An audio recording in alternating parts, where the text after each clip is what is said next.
Mark. You want to go, Mark? Sige. Oh, Shane. So again, good morning everyone. Good morning, ma'am. Good morning, ma'am. Where are the others? Okay, let's start. Everyone, please stand up for our opening prayer. Mr. Borg, please take your seats. Now, since we are running out of time, we will not have an energizer, but we will proceed immediately with our activity. So, before we start our formal discussion, we are going to have an activity entitled Write Me and Me. Now, in this activity, you will be presented with pictures that is in front. And in this activity, you are going to create a story out of these pictures. So the class will be divided into 2 groups. Kindly count 1 to 2, starting with Oralde. 2, 1.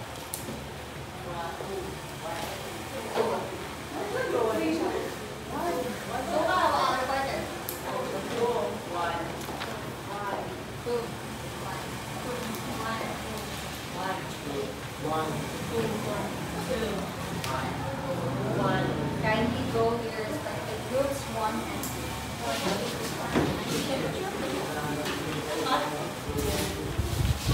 Group should be settled down. 5, 4, 3, 2, 2 and a half, 2 and 3/4, 1, 0. Okay. Everybody, listen up. Again, I repeat, each group will be presented with pictures, and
na, like one?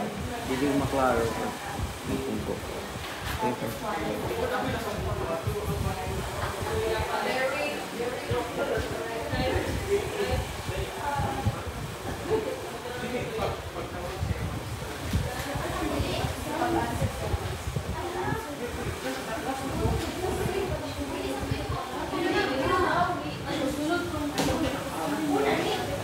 You have 1 minute left.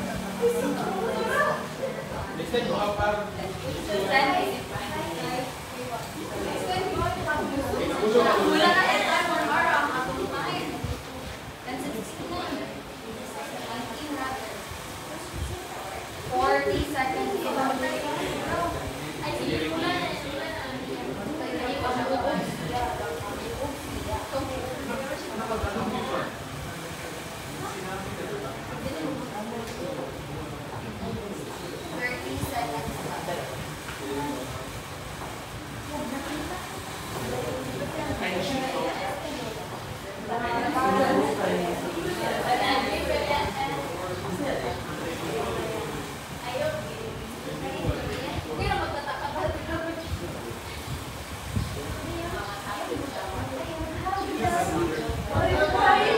Five, four, three, two, one. Representatives, can be done here in front. Rock, papers, and scissors to decide the example. Leila and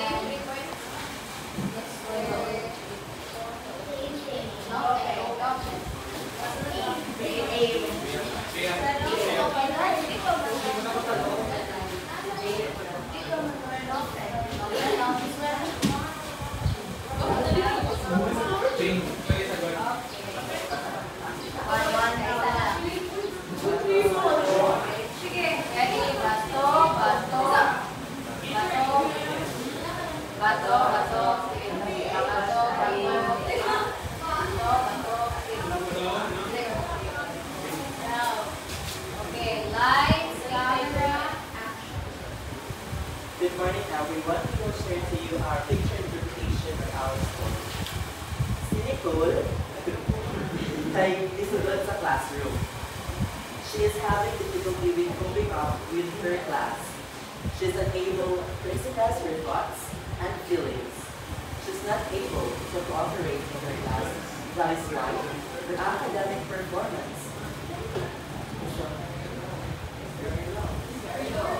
is very low, or she failed.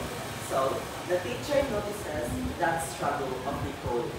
That is why she starts to have a one-on-one session with Nicole in teaching her with the lessons she needs to learn.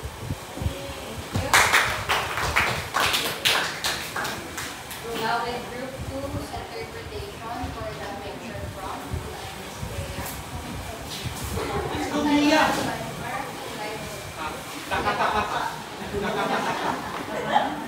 Tayo na ng story kay Dak at Takata. So, usa ka morning, adunay usa ka boy na nagwalan og Kikit. Si Kikit nagkata-kata og storya, nagalisod siya storya. Kapag kadamuog iyang storya, nakita siya sa iyang mama. Si Kikit, 3 years old, nakita siya sa iyang mama nagkata-kata og storya, 10 years old na. So natingala iyang mama, ano ba si Kikit? Nandili ko lang siya kabalong ng storya. Na 10 years old naman siya. Iyang kaon kay Am-Am. Iyang tubig kay mama. Dahil natingala iyang mama nga, iyang development niya wala nagkauyo sa iyang age. So niato iyang mama sa therapist. Speech and language therapist. Sa sunod niya adlaw, ibanan siya kung adto sa therapist. Dito, itabangan siya og storyang taro. So mao ni ang therapist ni Kikit. Si Kikit hindi mo bali. Kaya siya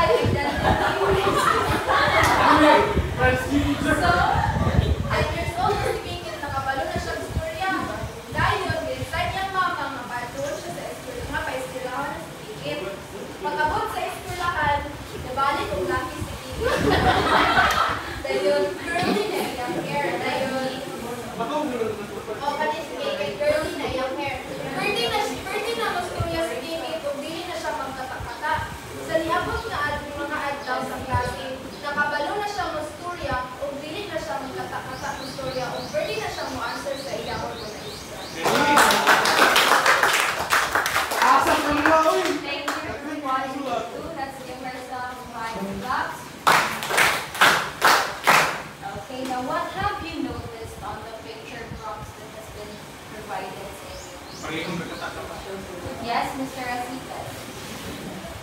Based on the story and also the pictures given by the students or those are the children who have trouble with their speech and language. How can you determine if they have troubles with their speech and language through the pictures only? I'm not only basing it on the pictures, I'm also in the stories that I have. Yes, you are correct. These pictures are interrelated with the problems with speech and language. Now, what other insights can you give? Present ba na strategies na na-apply in accommodating students? Yes, Ms. Titi. Patty. Michelle. Yes. Makita dyan nga na ay kanang strategy na gigamit kay makita sa pictures diri sa mga kanang tip na himo og buying and one-on-one session and also to the group 1 group na ako sila one-on-one sessions. Okay, thank you, Atinesh. Now, indeed, all your answers are correct. The insights that you have provided are all simply related to our topic today. Now, for today, we're going to discuss about speech and language impairments, the types, the causes, the accommodations that we're going to use in teaching the students with this kind of disability, no impairment rather.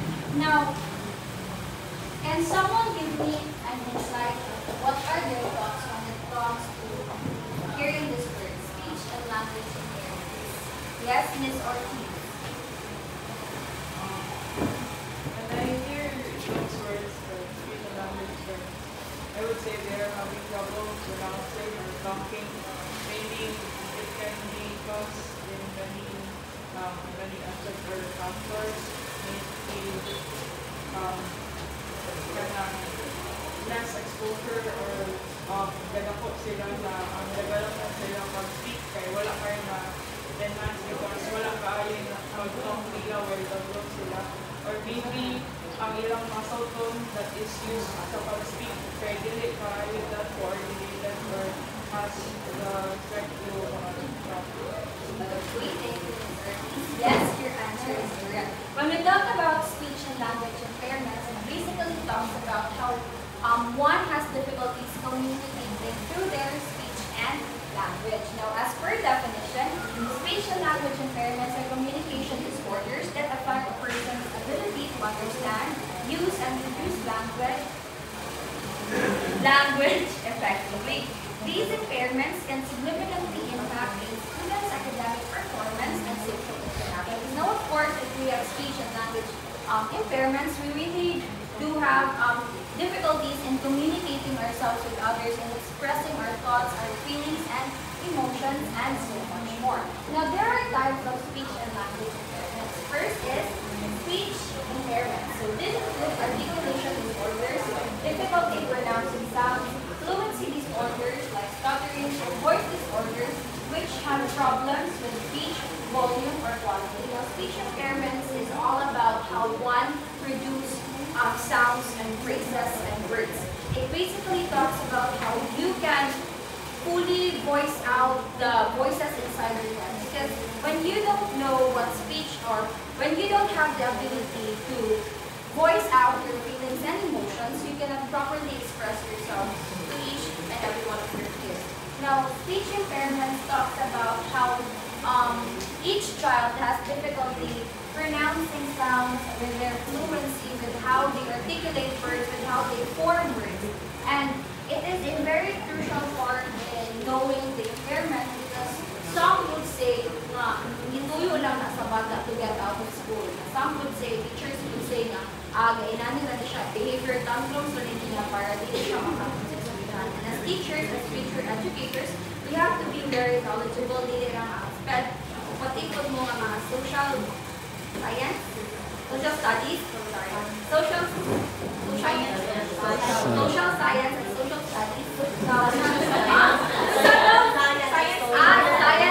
studies, sorry. Thank you.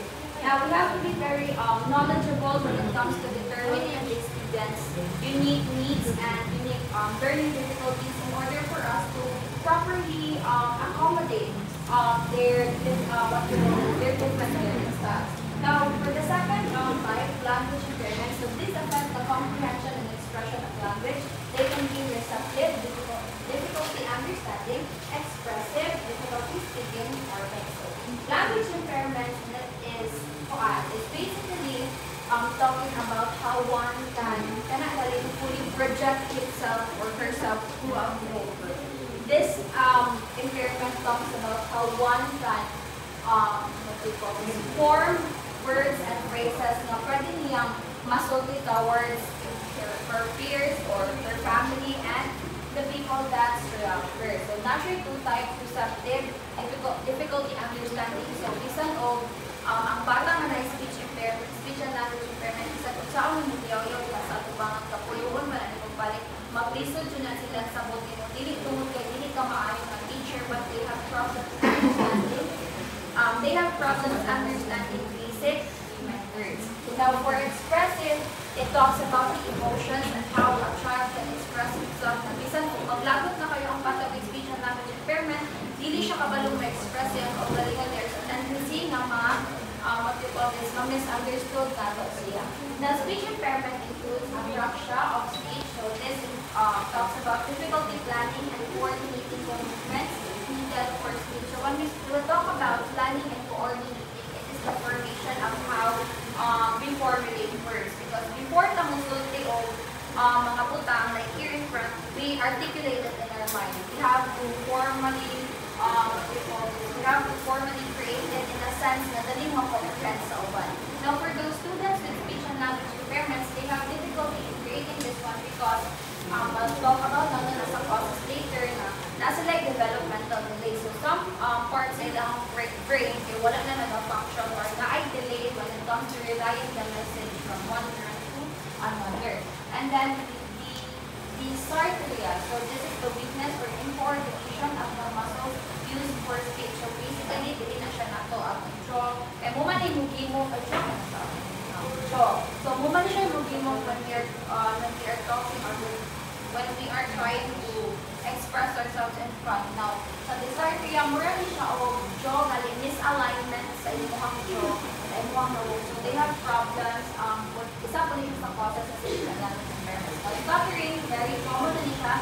Interruptions in the flow of speech, characterized by repetitions, prolongations, or lapse. So stuttering, some of this encounter, pwede rason ana niya is kanang nakulbaan ta diba, or ma-mental block ang isa katawong normal dyan yung mag-stutter. However, for those students with speech and language impairments, ilang stuttering is very kanagaling abnormal na siya. Dili siya it's normal kay murag every now and then gana stutter na siya. So for example, experience siya sa tubangan ako ko na stutter. So dili na siya. So every now and then murag maputol ang yung sinurtiyaan tungod sa stuttering. Kaya kung kita ka normal na person yung atong stuttering kay very fun naman pag makumbaan, pag mag-trigger ang atong panic attacks and etc. Language impairment includes expressive language disorder, receptive language disorder, and pragmatic language disorder. For expressive language disorder, I have already explained this earlier. This is the difficulty in expressing our emotions towards, rather our thoughts and ideas towards another person or towards listen sa paper, mag-listen sa express ang mga galingan. Maybe kulbaan, maybe ay problema sa balay, that's why very disruptive ang bata. But for those students with speech and language disorder, often galatagaw sila ang ito. So, hindi sila daling makafocus sa isa kabutang because they are very self-conscious. And these students, when they are very self-conscious, they often tend to isolate themselves to the point na hindi na kaayon sila maki-interact even with their teachers kay makadok na sila for judgment and bullying. Now, receptive language disorder, difficulty understanding spoken or written language. So, kani siya difficulty understanding social cues. So, when we say social cues, these are the cues that we use to inform someone using our body movements, our hands, our eyes, and etc. So, for example, pag muanak taghay or pag mumisita, pwede ma-misinterpret na sa bata or pag kung dako ka rin sa atong tingog kasi makaingon na siya kung mahalagit sa litan. niya, kasi kung ginabuli pa niya, ginalipa pa niya. For example, ako na may speech and language, nagatabi sa siya, nagsibihan niya, wala akong patungong niya sila, dalili sila na ako. Muna sila example na murag ma-misunderstood sa bata ang imong actions towards niya. Ang sa pragmatic language disorder, difficulty using language appropriately in social situations. So, since hilig naman silang mag-self-isolate due to low self-esteem, they really have problems communicating with other people. So, they often tend to kanagaling back out din na sila when it comes to social situations, or if maput sila sa isa ka social circle, kay awkward kayo sila mag-moving ng wrong, na sila kabalo sa ilang isulting nimo. And nasabtan lang ang types of language impairments, receptive, expressive, or pragmatic. Again, what is expressive? In your own words, it is in relation to our thoughts and feelings. Ang receptive language, it is in relation to our body movements. Ang pragmatic language, how we have difficulties. Next is for levels of causes of speech and language impairment. So, genetic factors, this can be hereditary. So, pwede siyang itan sa kanunuan nito or sa inyong mama at papa. Pwede nga wala sa inyong mama o papa, pero sa inyong mga lolo or mga great-great-grandparents na siya dito. So, pwede siyang ma-inherit sa inyong bata. Neurological conditions, neuro talks about our brain. So, this can, ang cause niya kay pwedeng traumatic brain injury, na dysplasia ang bata. So, there is a possibility na pag napagok yung ulo, very contra kay atong brain, very fragile and very sensitive kayo siya. So, gamay na crack or gamay na tandog ang niya maglaban naman galing mapakong ng along or you know how much more of discussion na kasi. Hearing loss, of course, you cannot process the speech when you cannot hear it. So they do have difficulty understanding language, difficulties, communication skills, because they didn't not unless you are very knowledgeable about how to use sign language, how to use the brain, then by then, makasabot ko yung bawat when nakay deafness or nakay partial hearing loss, maglisod ng tuta ang process sa information. Developmental delays is what I mentioned earlier. Sa bata pa lang siya, sulit lang siya sa iyong mama, na-take ang intake of mama of chemicals, exposure to toxins, yung intake of drugs, or the overweight siya. So, pag untista, hindi siya pwede nga magpadako, magpasulab yung dako tayo because it will really affect the development of our unborn child. So, sa developmental delays, it is often caused by interrelated with environmental factors, exposure to toxins when you are working in a factory na for example, nagtrabaho pag manufacture o mga cigarettes, so there is a possibility na ang katong chemicals present inside the cigarettes can ma-absorb sa lawas with you unconsciously knowing na muna din yung reason kaya na-absorb mo ang hangin or nag-touch baka sa chemicals and okay, gamit magkaon and so much more. Now we'll proceed. Will there are questions with causes of speech and language impairment? Yes. Ano sa environmental factors like appeal na ng child exposed to the television niya, ang mga characters is really mag-language like yes, Mr. Bean. kana po. They will develop, for example, si Mr. Bean, wala din siya istorya, mura body movements na niya yung facial expressions na. Yes, it can cause the for speech and language impairment will not talaga intended to, because there is a possibility that child will copy kung sa iyong nakita sa internet. So, for example, si Mr. Bean, ganahan siyang minum tubig, sinya to siya, inana na po ang button sa bata. That's why as parents, we really have to be involved with the things that our child is doing. Our doing is doing basta inana siya. Kaya, we have to be very knowledgeable about the whereabouts of our child, because through this one, we can determine bata pa lang sila po na sila speech and language impairments or na sila difficulty hearing, inana. And sa example ni Mr. Pwede ito natin siyang ma-apply sa early stages sa bata. So from 0 to 3 years old, nakakitutog mag cellphone ang bata. No? So early as possible, as parents, you have to be very observant to your child. Kaya kung mapantayan din mo kamurag, anak na lang yung saludan sa imong bata. You have to, yes, ako i-abra. Ha?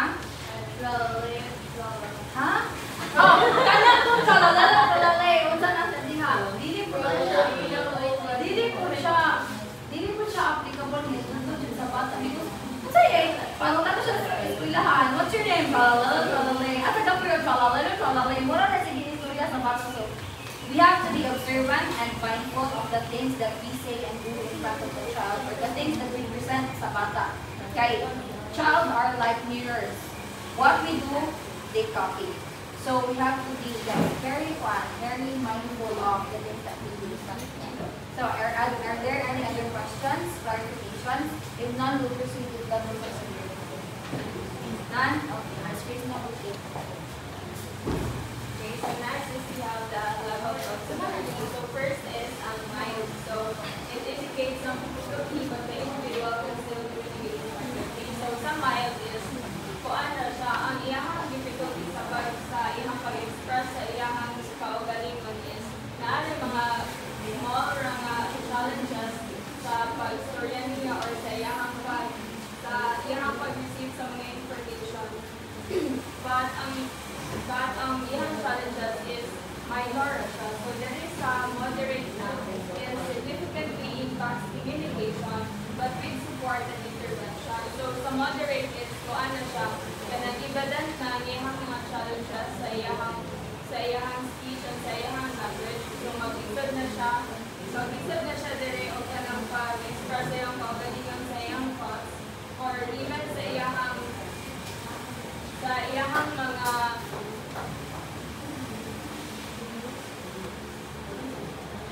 pag-isod na siya o kanang express. So there is a severe is that substantially interferes with communication and the individual will require significant support. So sa severe is mag-give na siya o mga intervention o even mga peer support na dire ang iyahang pag-express is more dili na dyan niya makaya dire. So ang iyahang support dili na need is kanang like mo provide na ka og mga interventions like kanina na other strategies in order for the child to express themselves and mugamit po other na mga strategies kay para masabtan po kanila since ang ilang difficulty there is very evident. So some profound is the most severe level where the individual may have very limited or no ability to communicate. So ang profound is wala na din siya ability to communicate. So parang wala na siya pag-asa ang profound yun. So ang iyaharad siya dali is support na siya sa other individuals and to provide na kag mga strategies kay there is a profound kay wala naman siya ability to communicate and to receive information. So very lala na siya. So the next one is we have the challenges faced by students with speech and language impairment. So first is difficulty participating in class discussion. So even naman yung nationalized speech and language impairment, so if ever mag-oral recitation ng teacher, so mag-isod na sila o kailang participate, like if ever i-ask sila sa teacher, dili na sila makasuti silang answer ng tarong, or even if sa teacher, mag-isod na po sila o visit sila sa mga information na ginahatag sa teacher. So ang pag-participate sa class discussion sa ilaha is already a challenge na. So next is difficulties understanding instructions and assignments. So just like sa receptive language disorder, Manila, mag-isod man sila o kanang understand sa mga spoken and written language. So ang ilahang pagdawat sa instruction is isod na sa ilaha. So kanang marag need po din mo mahatag og mga extra time or need din mo ma-irritate po ng mga instructions. And sa assignments po, need po din mo mag-modify kay in order for them magaan sila o enough time para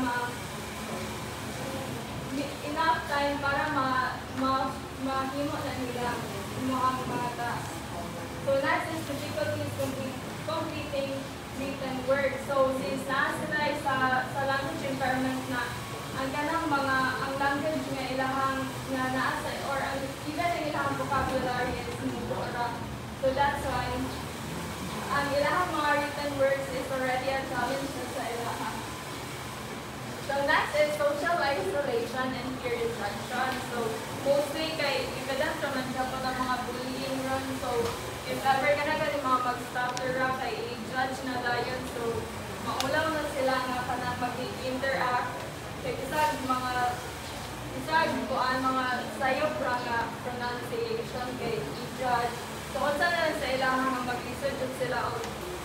sa ilang kaugalingon. So, ang ilangan na lang other way to isolate themselves. Next is lower academic achievement.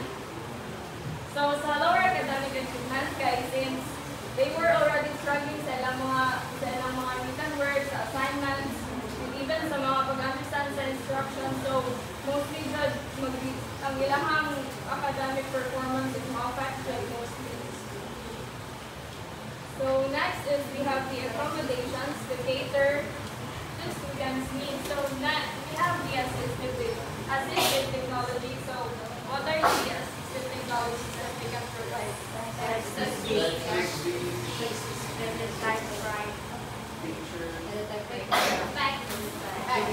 Picture exchange, communication. Yes, you're correct. So, we can provide the speech to text, katutuin yung i-change ng text, katong mga picture exchange, kay in that way, that's the alternative para ma-express nila ang ilang kaugalingon. So, next is the modified assignment.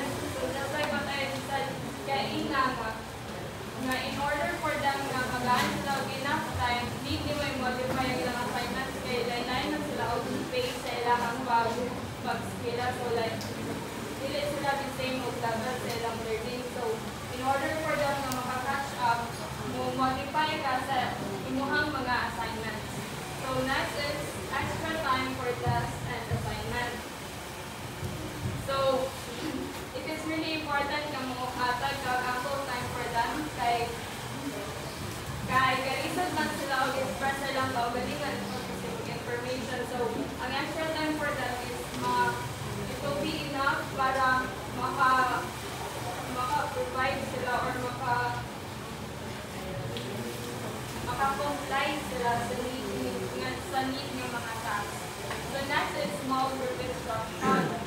So, not everyone man dyan is effective ang tanang if muhatag ka ang instruction sa daghan kay lain-lain man sila. So, if mag-small group instruction ka, mas magaan mo attention ang each individual. So, mas dali po nila masabtan if small group instruction. So, next is visual aids. So, para sa ino ni Shane kay inakatong text katong picture exchange.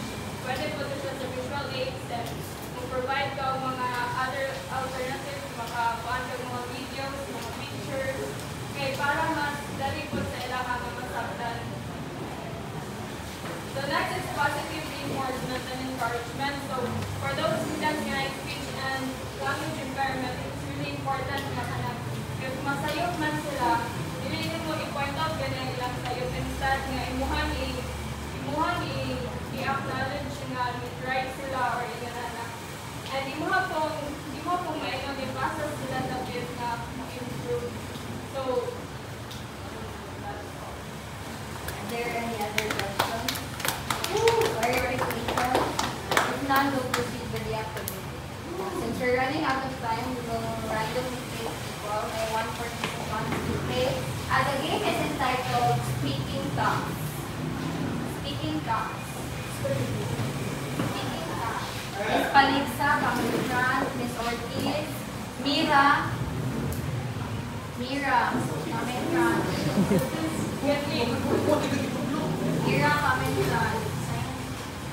Wait lang, pwede ko sa science. Science. Sir, ikaw, sir. Ikaw po, sir. Ikaw, sir. Isa ka babae. Isa ka babae. Ikaw na. Speaking tongues. Sige, speaking tongues. Ang surprise na rin siya. Surprise ako, Mark.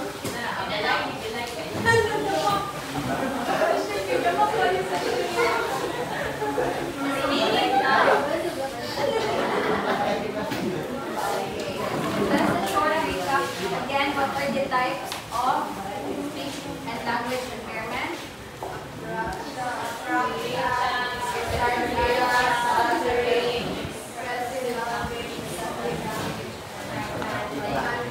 Causes.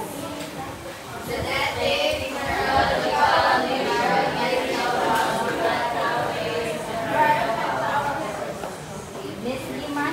Lima na lang.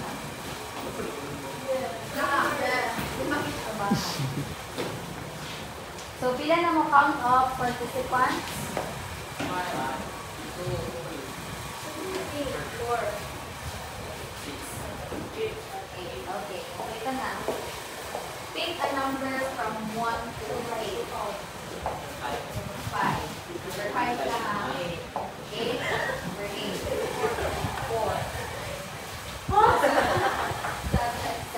5, 8, 4, 7. 1, 6, 2, and 3. So, pasunod mo. 1, 2, 3, 4, 5, 6, 7. Pasunod mo. 1, 2, 3, 4, 5, 6, 7. Pag-ubad mo nga. Okay. First, now we'll present to you our tongue twister.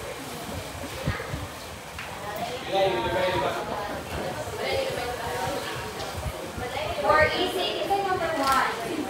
Mr. Johnson.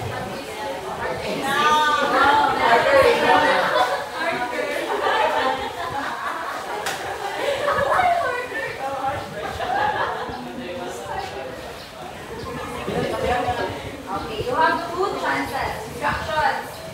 Okay. The participants will form a horizontal line. Okay na. Each of which will be given 2 tongue twisters, 1 easy, 1 difficult. Each will be given 2 chances to perform the game.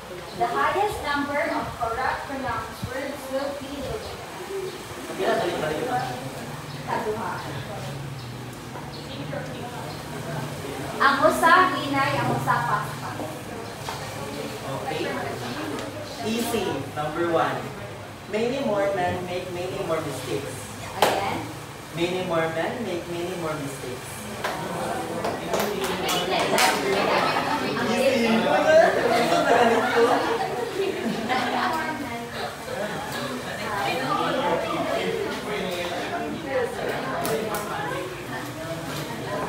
More difficult. Pasunod mo. Dili mo pareha.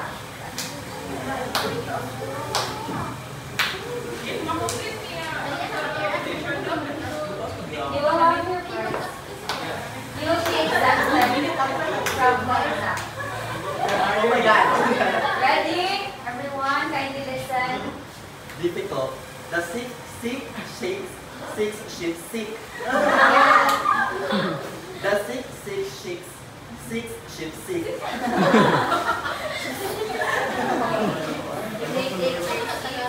I have questions for you. So, unsaon siya pag-pronounce kasi ni Asa siya sa shape.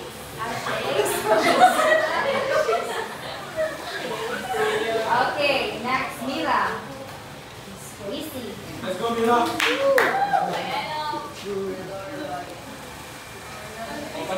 Sakto na. Go, Mir. Okay. Blue balloons bob by the big blue building. Blue balloons bob by the big blue building. Blue balloon. Consider ito. Consider ito.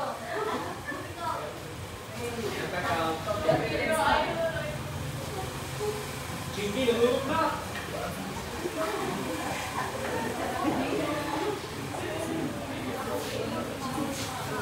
Ready. Game.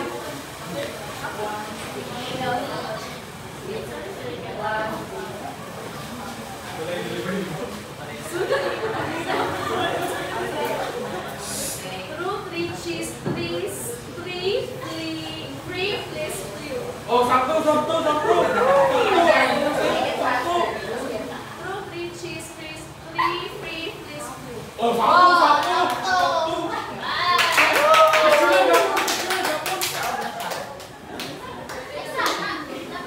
Number 8.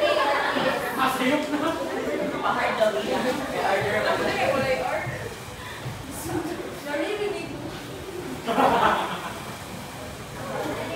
Start.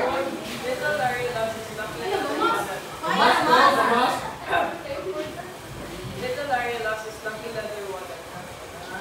Practice daan. Practice daw. Ikasan. Tikasa.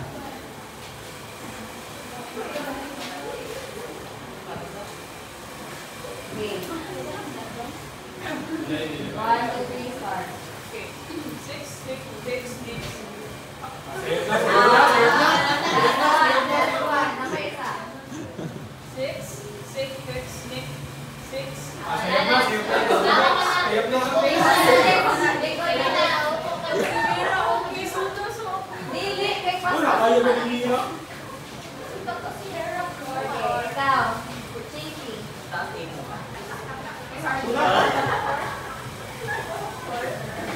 Red lorry, yellow lorry. Red lorry, yellow lorry. Basic. Ready? Start. The great grape growers grow great grape. Great groups. The great grape growers grow great grapes. Next. 4. Give me five.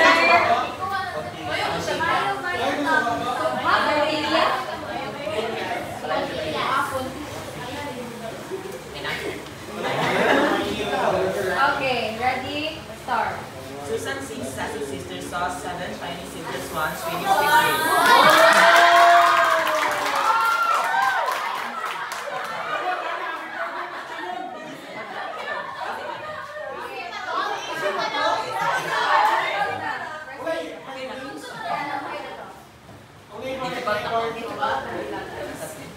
Ready? Start.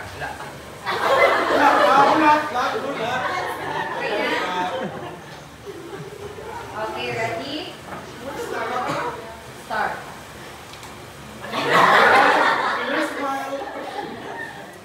Okay.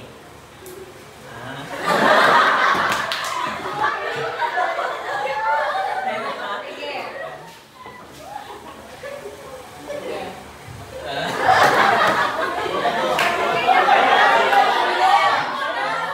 Last one.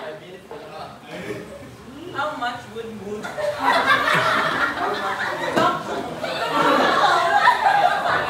Last one. Silence. Okay, everyone. How much would a woodchuck chuck if a woodchuck chuck wood chuck wood?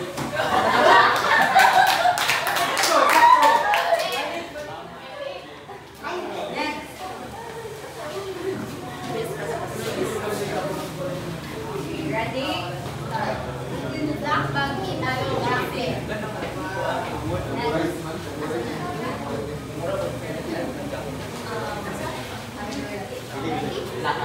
Ready? 1, 2, 3. Everyone, start. Betty bought some butter, but the butter was bitter, so Betty bought some better butter to make the bitter butter better.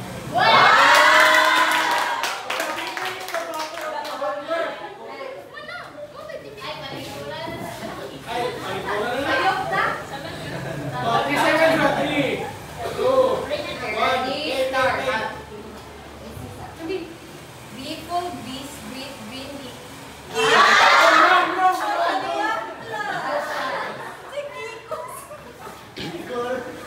Gleeful beast breed green geckos.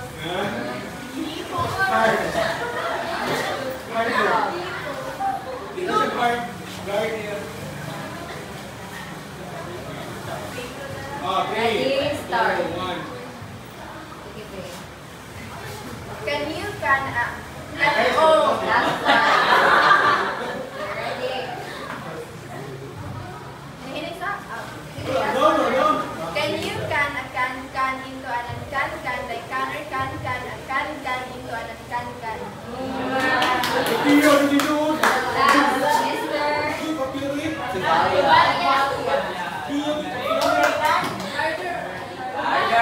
Ready? Start. Ready? Okay. How much would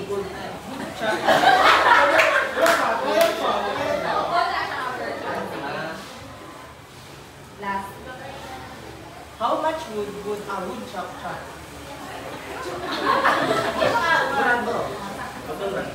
Ready? Difficult. Okay?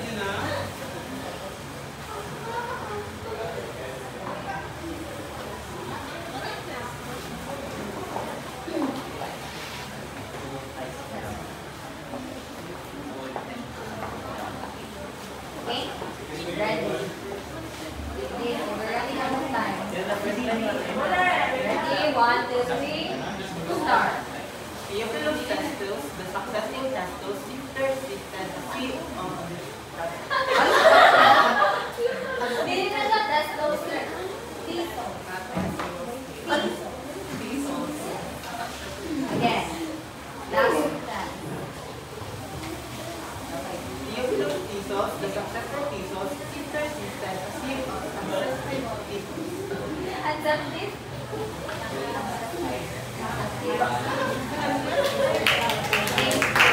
Now, for those who didn't complete Mr. Lope, Miss Mira, Miss Ortiz, and Mr. Tubalia, nasayop man siya sa difficult. Kindly stand up. I have a question for you. So first, Ortiz, how did you find the activity? It's okay, siya.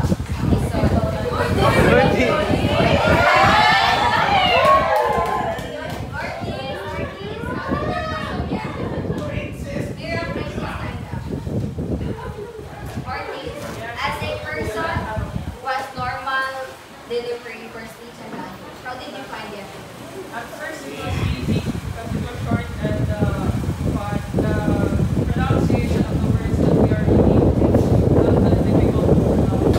The second one would be, I would say it was harder. It was longer and it was difficult to pronounce. Ikaw, Sir Lopez, how did you find the activity? Kindly stand up. Describe it in one sentence. I find the activity very difficult because I don't know how to pronounce that. Mr. Tubalia, how did you find the activity? Very difficult, especially the unfamiliar words. Unfamiliar words. Miss Mira, how did you find the activity? Same. Copy and paste. So, if you are a child with speech and language impairment, how do you think will you cope up with the activity? Will you find it hard? Will you find it easy? Miss Mira, you're the first to answer. If you are a child with speech and language impairment, how will you find the activity? How will you cope up? Will you find it easy or hard? Hard. Hard. Why? Okay, dulu sa nila sila, language like, problem in speech and language, tapos sinasapagalaman. Mr. Tubalia, aside from hard, sa'yo feeling mo ang bation sa lope madali. Sorry, sir. Unsay bation sa bata, na na speech and language disorder or impairment, then di tagaan o binato nga level of difficulty sa maestro. Ang most common na kay mag-research siya kung pronounce sa mga words kay po-answer siya kung na siya i-delegate sa levels sa iyang language and speech impairment. So, hindi ka siya makapronounce. You may sit down. Thank you. Mr. Tubalia, last one answer. Mr. Lopez. Mr. Lopez, if you were a child with speech and language impairment, how will you find the activity? Will you resent your teacher for giving you that kind of levels of If I were a child who has a speech and language impairment, I think I find it very difficult because even as normal people have difficulty, how much more the child with that disorder environment. So I will confront my teacher that that's not the strategy that is appropriate for me. Okay, thank you very much. Let's give them a round of applause. So all their answers are correct. Considering we are normal. On normal days, we often find words very difficult to pronounce. We often find words very difficult to understand. And if we are a child with speech and language impairment, we will really have difficulty in understanding and pronouncing those words, considering na natay mga problema within ourselves na dugang-dugang pan teacher. And as future educators, what should we do? We have to be very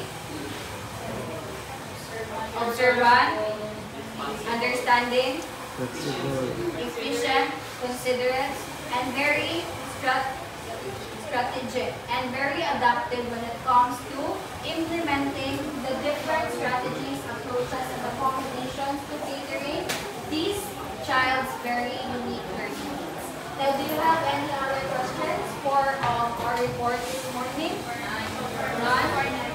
So far, none. So for those who have win, for those who have for those who win this round, your prizes will be given on Monday. So that would be all